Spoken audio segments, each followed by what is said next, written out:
Ah, doutor, será que você não consegue colocar aí uns 300 ml, né, de gordura na mama? Então, por exemplo, eu tinha uma prótese de 300 ml, vou tirar essa prótese e aí eu coloco novamente 300 ml de gordura, né? Então, para não perder tanto volume assim. Você que já tem prótese de silicone, já parou para pensar como ficariam as minhas mamas se um dia eu precisar tirar essa prótese de silicone? Pois então, hoje eu vou falar para você como que ficariam as suas mamas, como que nós, cirurgiões plásticos, poderemos melhorar o aspecto e o formato da sua mama.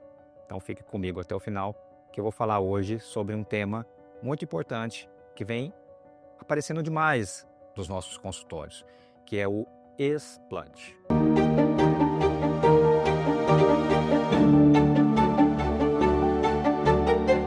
São vários os motivos que às vezes levam o paciente a querer tirar a prótese de silicone.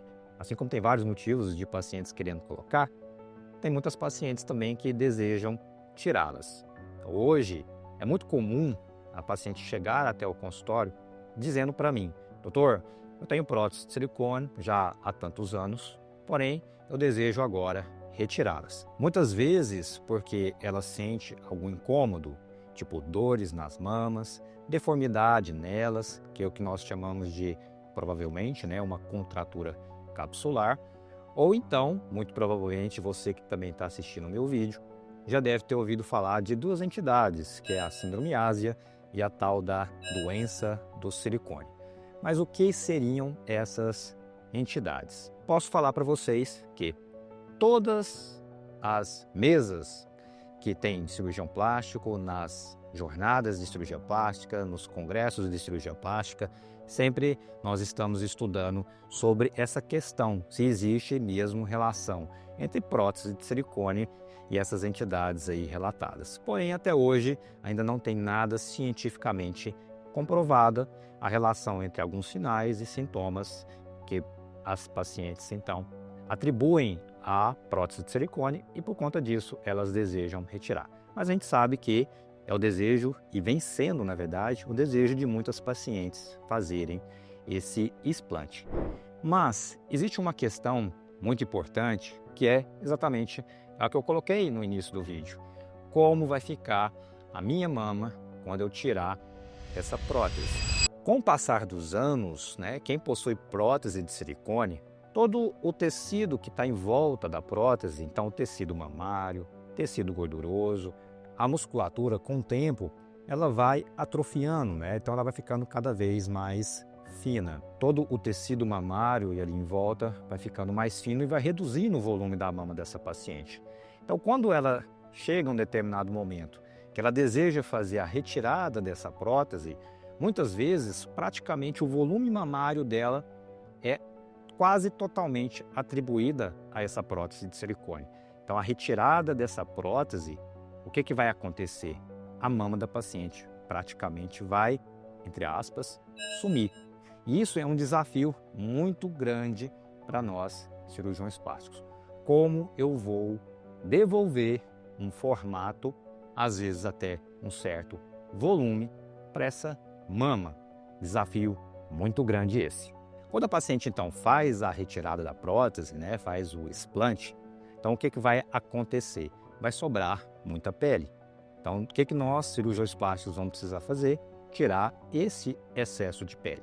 Só que se a gente apenas fizer isso, só a retirada da prótese e a retirada da pele, a paciente praticamente ela não vai ter um formato interessante para essa mama dela. Então, existem algumas técnicas, obviamente, para a gente poder reestruturar essa mama, fazer uma conificação dessa mama, para que com aqueles tecidos remanescentes, né, aqueles tecidos que sobraram, a gente conseguir fazer novamente um formato adequado para a mama da paciente. E ainda tem aqueles casos, né, que a paciente às vezes perde peso depois da cirurgia, né, da prótese, então isso deixa o tecido mamário ainda mais fino, principalmente aquelas pacientes, então, submetidas, por exemplo, à cirurgia bariátrica. Então, o que nós podemos fazer também para tentar recuperar um pouco desse volume que foi perdido? Então, nós podemos lançar mão da lipoenxertia, ou seja, pegar gordura de alguma parte do corpo da paciente, que às vezes ela até deseja, né? Doutor, eu também tenho uma gordurinha localizada aqui. Será que não poderia pegar essa gordurinha e colocar na mama também? Sim, esse é um artifício muito utilizado justamente para nós tentarmos então dar um pouco mais de volume para essa mama que então foi perdido.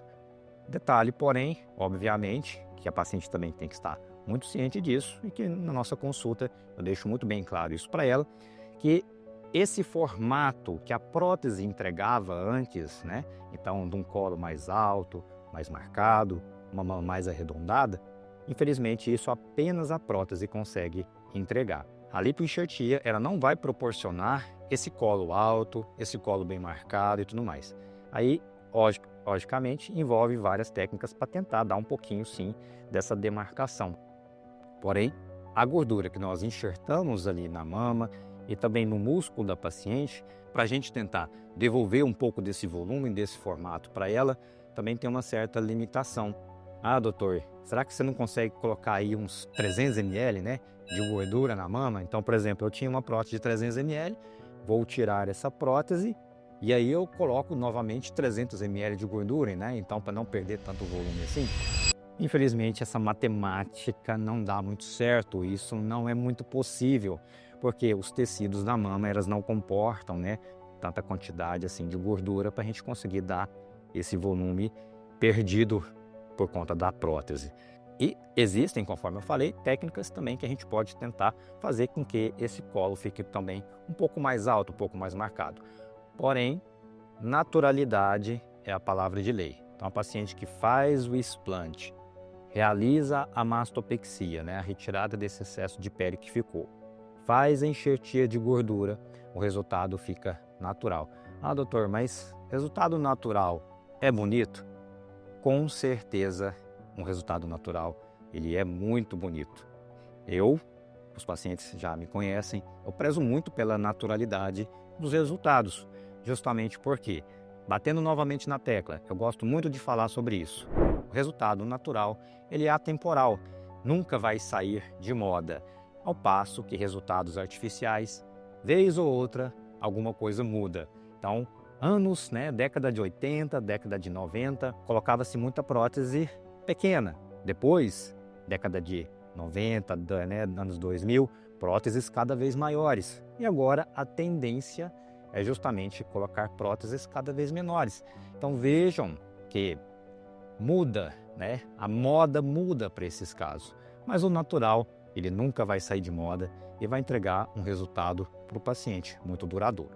Então, para os pacientes que fazem o explante, o que nós temos para entregar para essas pacientes, então, é uma mama bem natural. E quase todas, se não todas, as pacientes submetidas ao explante e com a lipoenxertia, com as técnicas adequadas, ficam muito, muito satisfeitas com o resultado. E elas agradecem muito por estarem, então, livres dessa questão da prótese de silicone. Porém, quero deixar bem claro, novamente, né, que não existe nada ainda cientificamente comprovado a associação entre alguns sinais e sintomas de prótese de silicone com essas possíveis entidades. Está se estudando bastante, cada vez mais surgem artigos científicos, porém ainda nada comprovadamente que diz a relação entre causa e efeito. Então, temos pacientes, por exemplo, que fazem o explante e melhoram os sintomas. Já temos outras pacientes que fazem o explante e os sintomas não desaparecem. Então, se você é portadora de prótese de silicone e nunca se questionou, nossa, e agora? Como que vai ser quando eu tirar essa prótese? Quando eu precisar tirar? Então, fique sabendo agora. Então, se você gostou desse vídeo, não se esqueça de curtir, compartilhar com alguma amiga sua ou algum conhecido que tem prótese e gostaria também de receber essa informação. Deixe aqui nos comentários a sua dúvida e não se esqueça de se inscrever no meu canal e tocar no sininho de notificações para que você não perca nenhuma novidade. Um abraço e até o próximo vídeo.